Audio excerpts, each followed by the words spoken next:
Shalom, la bachayim, shal yashala. Peace be to the elect of the nation of Israel, which the nation of Israel consists of the so-called Negroes, Latinos, Native Americans, and those Israelite foreigners who have been scattered abroad across the four winds, who may look like the heathen, but lineage actually go back to one of the 12 sons of Yaquab, or the 12 tribes of Jacob, or which is the 12 tribe of Israel, because Jacob's name was later changed to Israel, which means he, Prince of Power, Yasha Allah. Of course, I want to give all praise, honor, and glory to Yahweh, Bahashem, Yahushai, Bahashem, Rechakodash, Kal Halayim, La Halahayina, Yahweh, Bahashem, Yahushai, Bahashem, Rechakodash. All praises to our power, which the Heavenly Father's name is Yahweh, and his only begotten Son's name is Yahushai, who the world ignorantly calls God, and Jesus Christ, right? The Most High is Yahweh, and his Son is Yahushai. And of course, Bahashem meaning in the name, Recha meaning spirit, Kodash is holy, which I utter in the Paleo Hebrew, the language that has been returned back to us Hebrew Israelites, which was prophecy. We're coming back to our heritage and the wisdom, knowledge, and understanding of the scriptures, in which the elect, which is led by, of course, the Nabayayim, Ha-Nabayayim, which are the prophets, which the Lord, of course, ordained, of course, subject, right, due to spirits, okay, to be prophets, in which we're here in the reincarnation.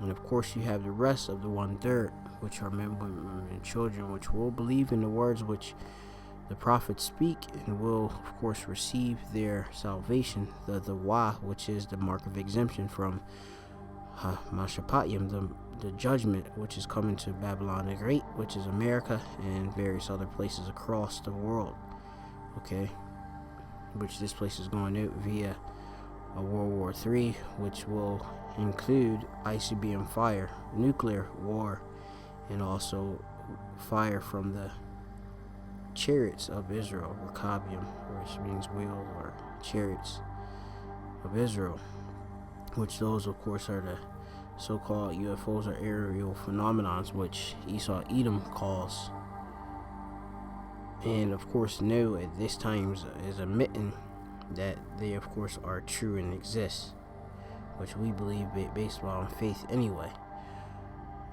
Alright, of course, double honors to those apostles at Great Millstone who were well Saki Shenikabad La Shalayachim Nawa was according Nawa Shal Yasha Allah, which as said, double honor to our apostles and our elders of Israel, in which I'll say at Great Millstone, God will over Cub by Ith in these times.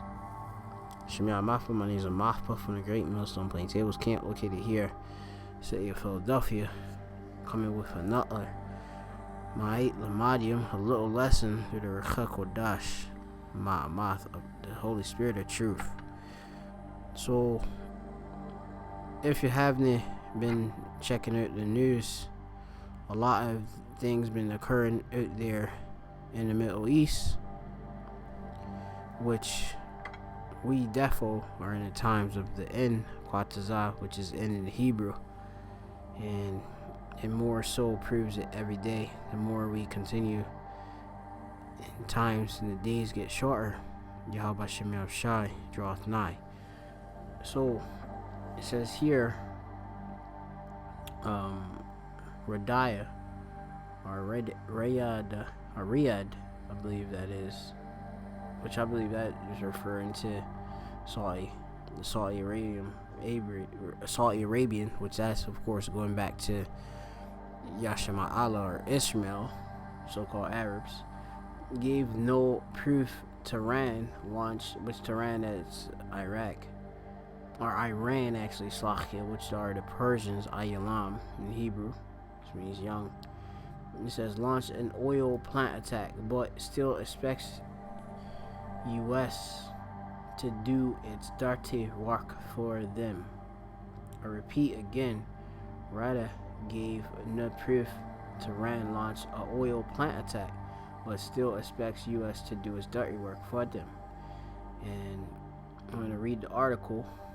It says here, remains of missiles which the Saudi government says were used to attack its oil facilities, displaying during a news conference. Riyadh. So this is the date currently is September the 18th year of Khragma 2019, and of course Iran wanted some proof, and they of course claim no involvement in this attacking of, I believe it's here, Armaco. Let me see.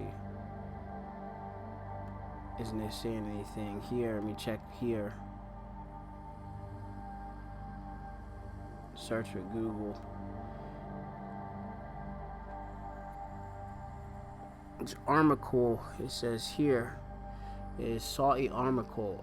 Saudi Armaco, officially the Saudi Arabian Oil Company, is a Saudi Arabian national petroleum, and national gas company based in Iran, Saudi Arabia, and its largest companies in the world by, it says it is the largest companies in the world by world revenue, of course with the petrodollar. And it says, according to the accounts by Bloomberg News, the most profitable company in the world. Alright, so you said have it there. It's the Saudi Armaco is the world's 6th largest company by revenue. Alright, so you have here the actual facility, which is in question about this attack. So another thing which it says here, it says Armaco attack is an act of war by Iran. Pompeo, which that'd be Mike Pompeo, which he's the Secretary of State for the United States, which is Babylon the Great. It says Pompeo after arriving in Jeddah. It says, what's the end game here? Secretary of State Mike Pompeo has just arrived in Jeddah. Now this was also on the 18th published. It says, for talks with Saudi leaders over a response to the weekend attacks on 2 of the kingdom's major oil facilities. After a prior press conference by the Saudi Defense Ministry, where it for the first time assigned a public blame on Iran for attacks which initially knocked out half of the kingdom's daily oil output, saying the air attacks unquestionably had Iran state sponsorship. Pompeo has announced Armaco attack constitute as an act of war by Iran. But I mean, when you go into it, this pretty much has been set up, because there isn't any hard evidence that they actually did it. I believe they say that the Houthis, I believe they're based out in Yemen, is they claim responsibility for it, and they, of course, being Saudi Arabia and I believe the United States, and they claim that Iran funds them and such. Okay, so going further in the article, it says President Trump himself said Wednesday from the White House that it looks like Iran did it, but he still hopes to avoid war. He says he announced via a statement on Twitter, I just instructed the Secretary of the Treasury to substantially increase sanctions on the country of Iran. So they're going to get more sanctions due to this, even though there wasn't any proof or a really concrete proof of it. Okay, it says sanctions are a threat and penalty of disobeying a rule of law or rule. A range of sanctions aimed at deterring, or that's just an example. So you have these economic sanctions which have been placed further on Iran. So it says here, I'm not looking to get into a new conflict, but sometimes you have to, and that's Trump told the reporters on Wednesday. So they're definitely, being double tongued. That, being, of course, from Esau Edom, that's who, they get down. They, of course, definitely are looking into war because, it's been revealed that, they want all of these various resources of these countries and such. Iran, okay, Venezuela, etc. Alright, it says Pompeo's new act of war declaration indeed takes the potential for escalation right back to the boiling point. It says Pompeo is in Judea, it says Jeddah, actually, Slovakia. It says, it says where he's expected to meet with the Saudi crown Prince Mohammed bin Salman to evaluate a possible response and coordinate efforts to counter Iranian aggression in the region. And this is according to the State Department statement. We were blessed that there were no Americans killed in this attack, but anytime you would have an act of war of this nature, there always a risk that could happen. Pompeo said, this is an attack of the scale we've just not seen before. He added later, speaking to the reporters off camera, just before landing in Jeddah. Alright, so you see that. It says, meanwhile, if the military option is being considered, it appears we could be in the beginning phase of an international coalition response from the allies. That would be America being, of course, the leader. Okay, that whore that rides on a scarlet colored beast. And you have it that they have a coalition response. UK Prime Minister Boris Johnson announced he and Trump held a phone call. You know that, of course, America came out of Britain. You must note. It says Trump held a phone call to discuss the need of a united diplomatic response from international partners after the Armaco attack. So they want, of course, their ally being Britain, which they would be a part of NATO, and of course currently they are part of the EU at this time. Great Britain, which that is a bloody shambles that with the Brexit situation. But United States want international partners to participate in whatever they do draft out to be as a consequence further for this actual event happening, which it says here the fact that Johnson's statement included the world's diplomatic along with the Trump's emphasis on extending stronger sanctions is a good sign, however, that Washington is not prepping for war. And that's a lie. It says here below is a transcript of Pompeo's statement where he described an Iranian attack that was an act of war via CNN. And you have it there. You can read it on your own. It says here, I'm going to just hit some points here. And it says here that he said that U.S. intelligence has high confidence the Houthis did not possess the advanced weapons used in the attacks, and the operation originated in Iran. So they claiming that the operation originated in Iran, but it says here the Houthis have went in or mentioned that the Houthis are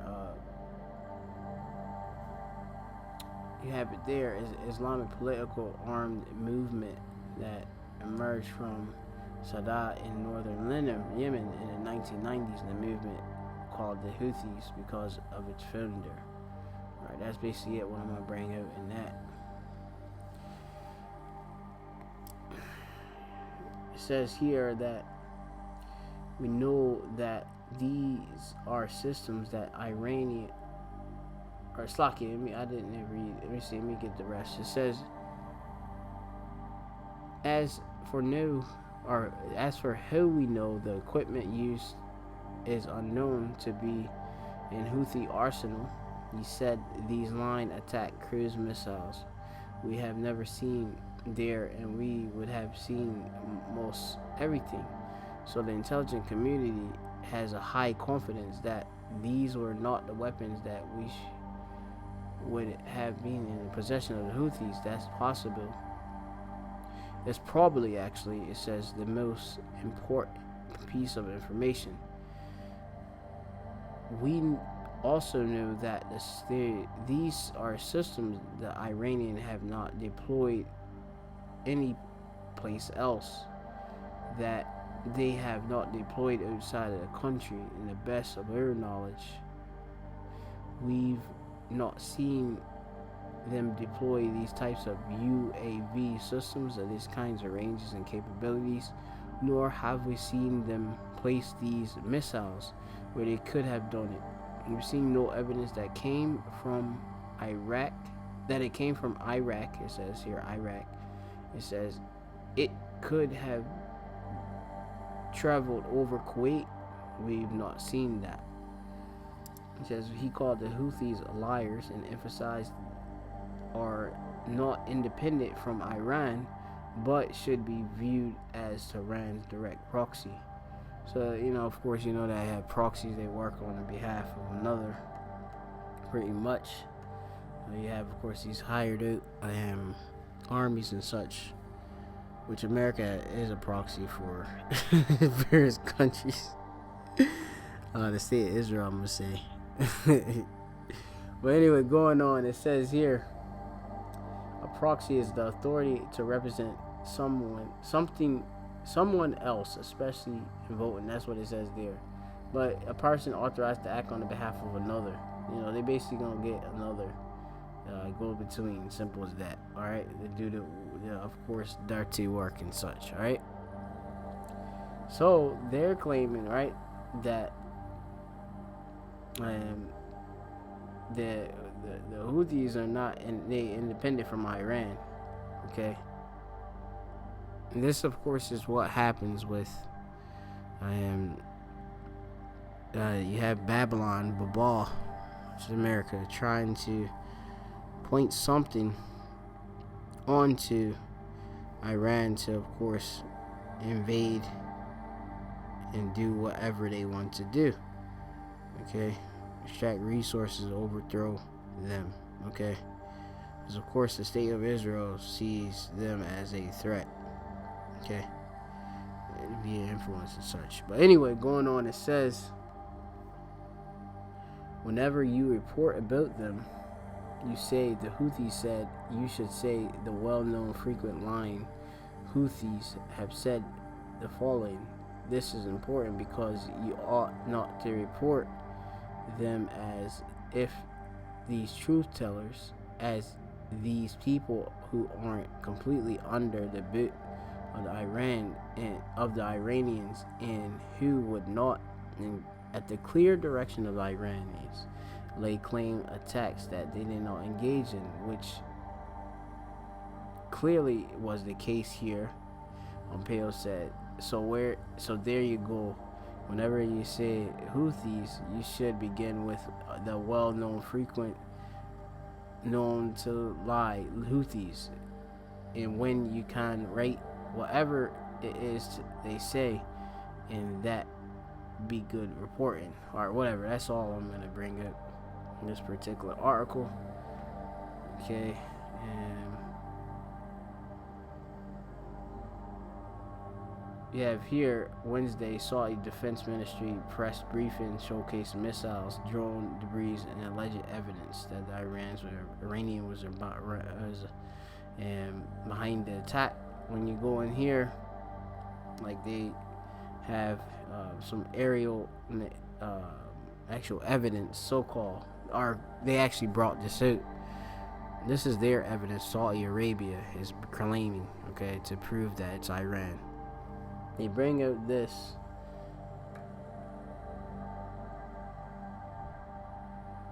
right here, this image, which you kind of see the whole thing, in which it basically claimed that it's the same thing that Iran has, and they're off of wherever this actual base is. I have to go check in the information, but they claim it's the same that's been used in the actual attack, which they are showing this as their debris for it.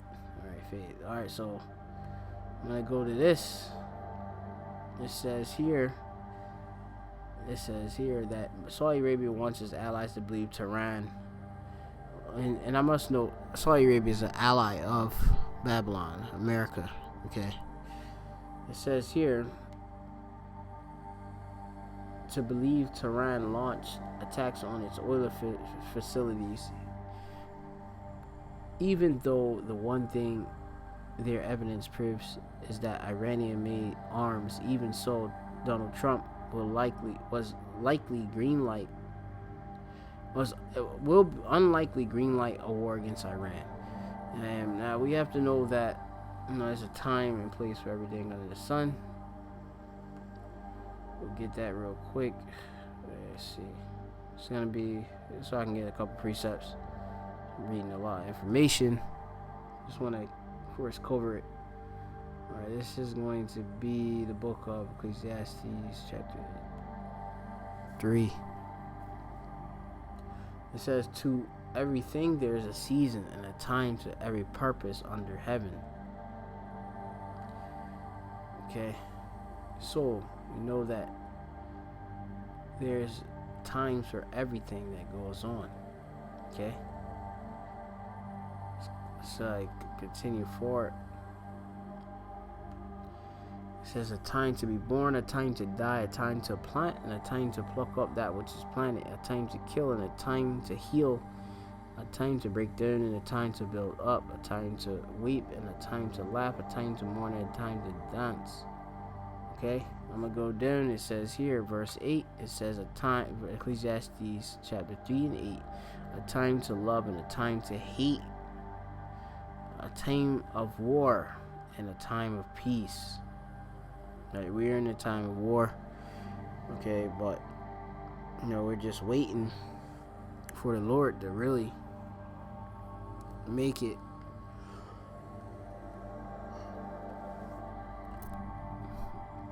these countries actually, of course, do what's necessary to bring forth the World War III. They're doing everything, though, I must note.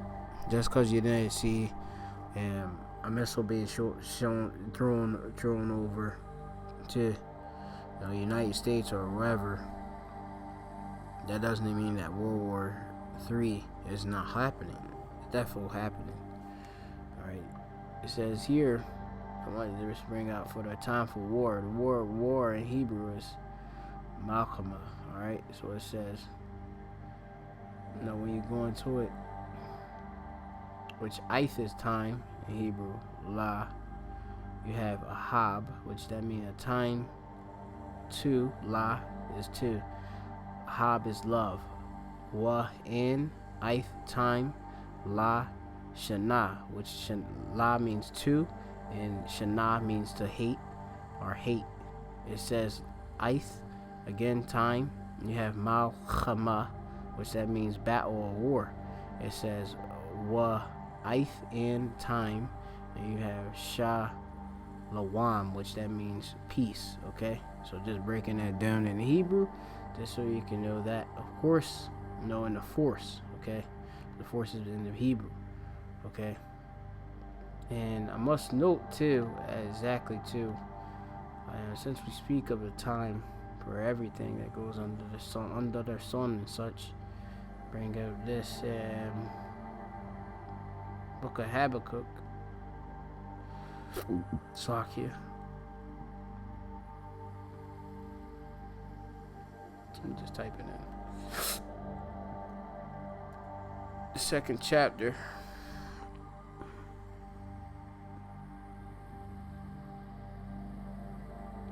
I'm starting first. It says here, I will stand upon my watch, and I will set me upon this tower, and I will watch to see what he will say unto me, and what I shall answer when I am reproved. verse 2 says, and Yahweh answered me and said, write the vision and make it plain upon tables, making it of course clearly evident, that he may run that readeth it. We of course break down these prophecies so that you can understand the times you're in and such. It says, for the vision is yet for an appointed time, but at the end it surely shall speak and not lie. Though it tarry, wait for it, because it surely come, it will not tarry. So, as you can see, for the vision, okay, Kaya Iwad, let me see, you got Kaya Iwad Khazan, or Khazan, let me see what that is. I think it's a Y actually. Slakia Khazawan, alright, which that means here vision. Okay.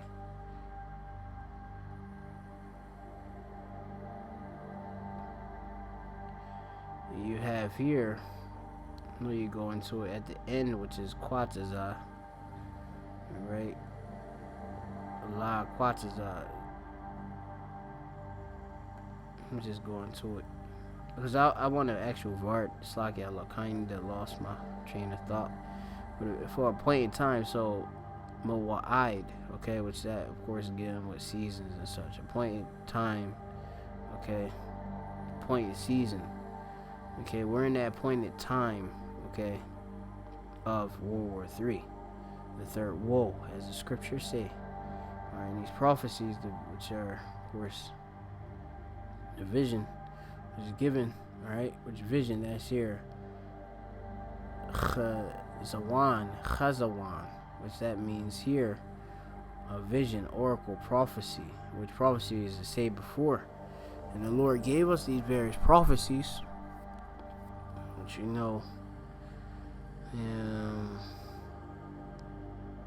Isaiah 42 maybe.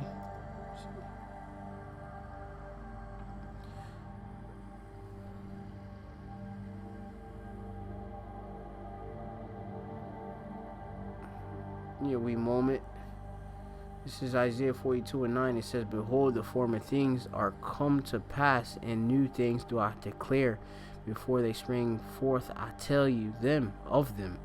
Alright, the Lord of course tells and reveals his secrets unto his servants, the prophets, the things which shall happen, okay, before they actually happen. Simple as that. Okay, that's something what the Lord has been doing to, of course, his prophets, revealing his secrets, especially in these times. Okay, just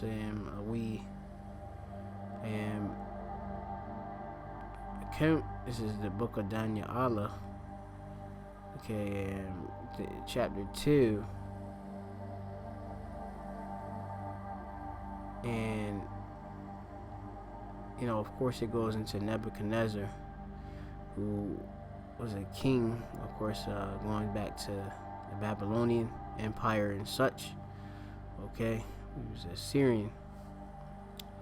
He had a dream, and of course, as I quoted, the Lord revealed his secrets to his servants, the prophets, and as you see, the Lord before things happen, of course, he spring forth, he tells us of them. All right, so you have here that I'm gonna just start here. Daniel 2:3. It says, and the king said unto them, I have dreamed a dream, and my spirit was troubled to know the dream. Then I spake the Chaldeans to the king of Syrak, or Sinarach, O king, live forever. Tell thy servants the dream, and I will show thee the interpretation. Okay, so you're gonna go into it. He's gonna go, of course. They're going to get the interpretation of the dream, and then you're gonna see that, as it says here in 10, it says the Chaldeans answered before the king and said, there is not a man upon the earth that can show the king's matter. Therefore, there is no king nor ruler that asks such things at any magician or astrologer in Chaldea. And now, they basically told him, we ain't going to it, we can't even do it. We can't break it down. It says, for this cause the king was angry and furious and commanded to destroy the wise men of Babylon. It says, and the decree went forth, and the wise men should be slain. And they sought Daniel and his fellows to be slain. Then Daniel, or Daniel, it says, with his counsel and wisdom to Armaco, Saki for the mispronunciation, the captain of the king's guard, which has gone forth to slay wise men of Babylon. Alright. And it goes on, it says, he answered, said, Armaco, the king's captain, why is the decree so hasty from the king? Then Armaco made the thing known to Daniel, and then Daniel went in and desired the king that he would give him time, and he would show the king the interpretation. So prophets have the ability to break down and they actually have the understanding, the wisdom, knowledge, understanding, the interpretation of these prophecies, which be shown in a dream, okay? Which in this case was by another man. Of course, in the times past, of course, prophets will go in these various trances and such, or show him various things, speak to him and such. Alright, now, of course, we being the prophets in the reading generation, we have the complete understanding of them. Alright? So, going on further, and it says here, just to prove it,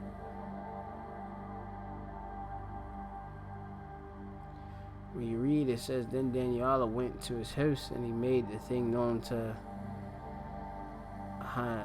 Hananiah.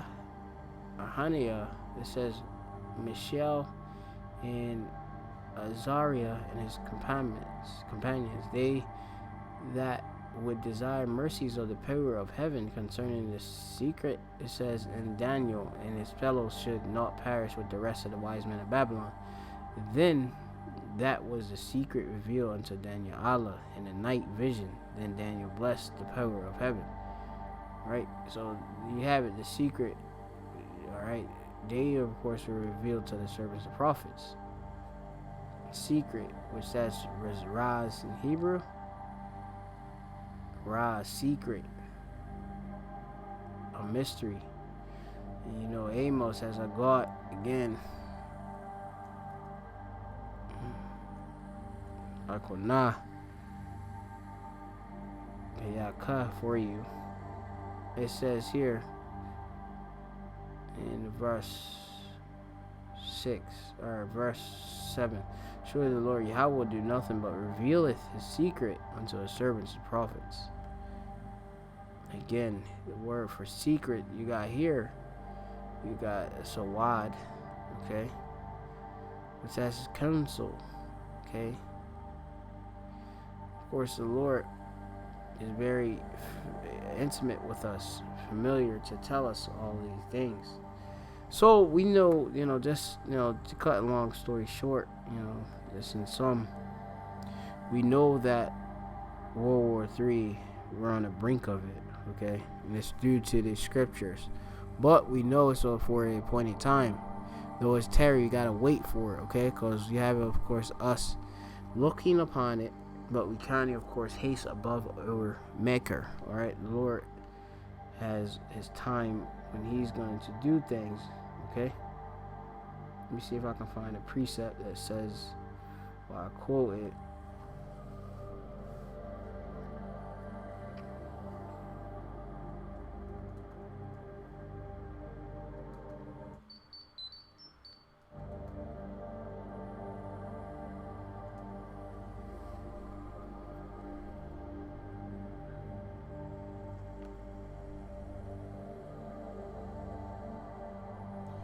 This is the book of 2nd Esdras chapter 554 or 44. Alright, let me see.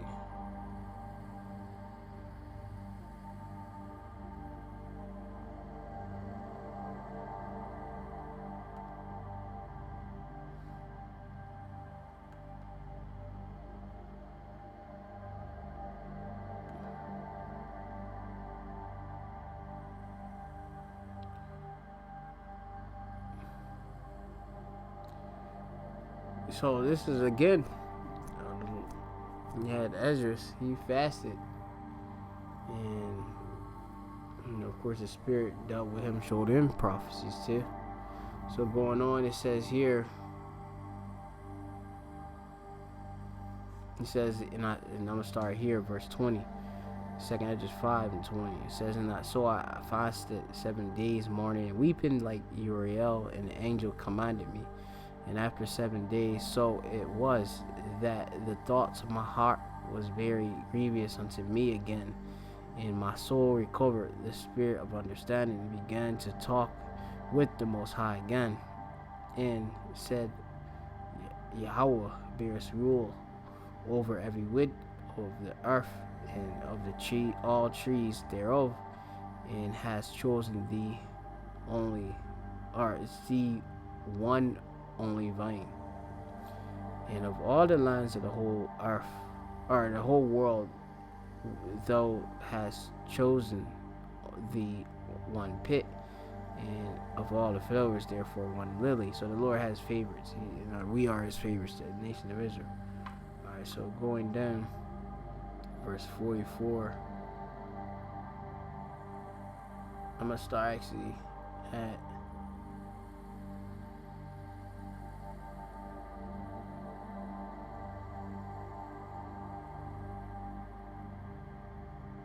I'm gonna start 41. It says, and I said, behold, O Lord, Yahweh Shemashai, yet art thou nigh unto them that be reserved till the end.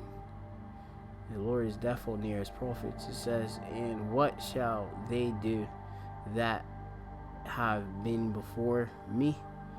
Or we that be new, are they that shall come after us? And he said unto me, I will liken my judgment unto a ring, like as there is no slackness of the last. Okay, it's tight. Okay, when you put that ring on, put that ring on and such. When you put it all the way on, isn't there, of course, any slackness? It's tight. It says, even so, there is no swiftness of the frost. It says, so I answered and said, couldst thou not make those that have been made and be new, and that are for to come at once, that thou mightest show thy judgments the sooner, the new, or the sooner. All right, you want to see it now. It says, then answered he me and said, the creature, the creation, all right, may not haste above the maker being Yahweh, their son Yahweh Shai, all right, which we have, of course, all of the breakdowns that the scriptures do, of course, Yahweh Shai opening the seals and revealing his secrets to the servants, his prophets, waking them up and giving us the truth, all right, understanding. It says again, then he answered me and said, the creature may not haste above the maker, neither may the world hold them at once that shall be created therein. Okay, so we ain't supposed to haste above the maker. Alright, we of course supposed to wait for the prophecies to happen, to occur. It's going to keep on going because the days have been made shorter for the elect's sake. The Habakayah, the chosen, those are the chosen of the nation of Israel, 144,000. The rest of them 1/3 and such. Remember, women and children, believers. Right? So it says, made in Iran, not launched by Iran. It says the possibility of Iranian-made missiles were used in the attack on salty oil plants. Isn't a huge revelation. Viktor Volkovsky, military analysis and editor-in-chief of the Arsenal and Father magazine told RT. Right, of course you can just use Iranian-made missiles, right? It says the possibility that Iranian-made missiles were used on an attack in Saudi isn't a real revelation. Yeah, but you can easily set up somebody easily. Okay, say, oh look at the things. It's Iran. They did it. Okay, you have to know that. Of course, the wicked, they work mischief. Okay, and Edomites, right, wicked. Let me see.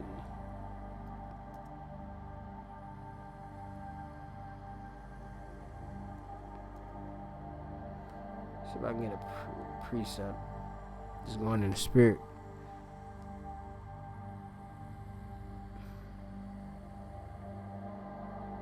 Alright, this is Psalms 28:3. It says, "Here, draw me not away with the wicked and with the workers of iniquity, which speak peace to their neighbors, but mischief is in their hearts." And you have it where, they're saying that, hey, we're there, of course, trying to do attack, but then they, at the same end of the bit of the tongue, they're saying that, planning.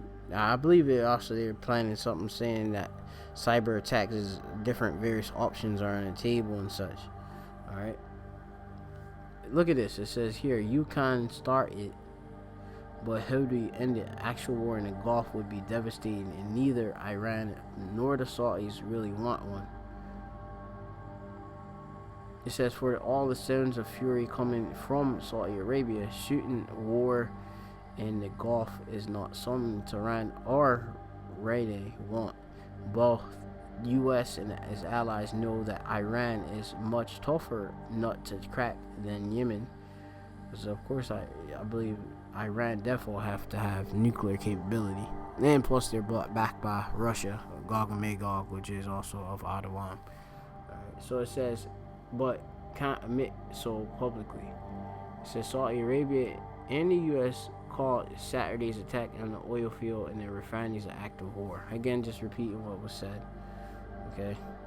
That the missiles and the drones used in the strike allegedly came from Iran and flew over Iraq and Kuwait to avoid Saudi air defense systems and such. Anonymously, U.S.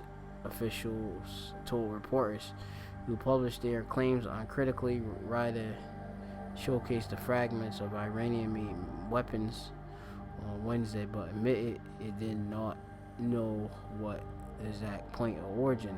Iran has denied having anything to do with the attack. The evidence is nothing to go to war over. Former Pentagon official Michael Malouf told RT, noting that the Saudis did not present anything to show where the missiles may have originated. So you have it there. Okay.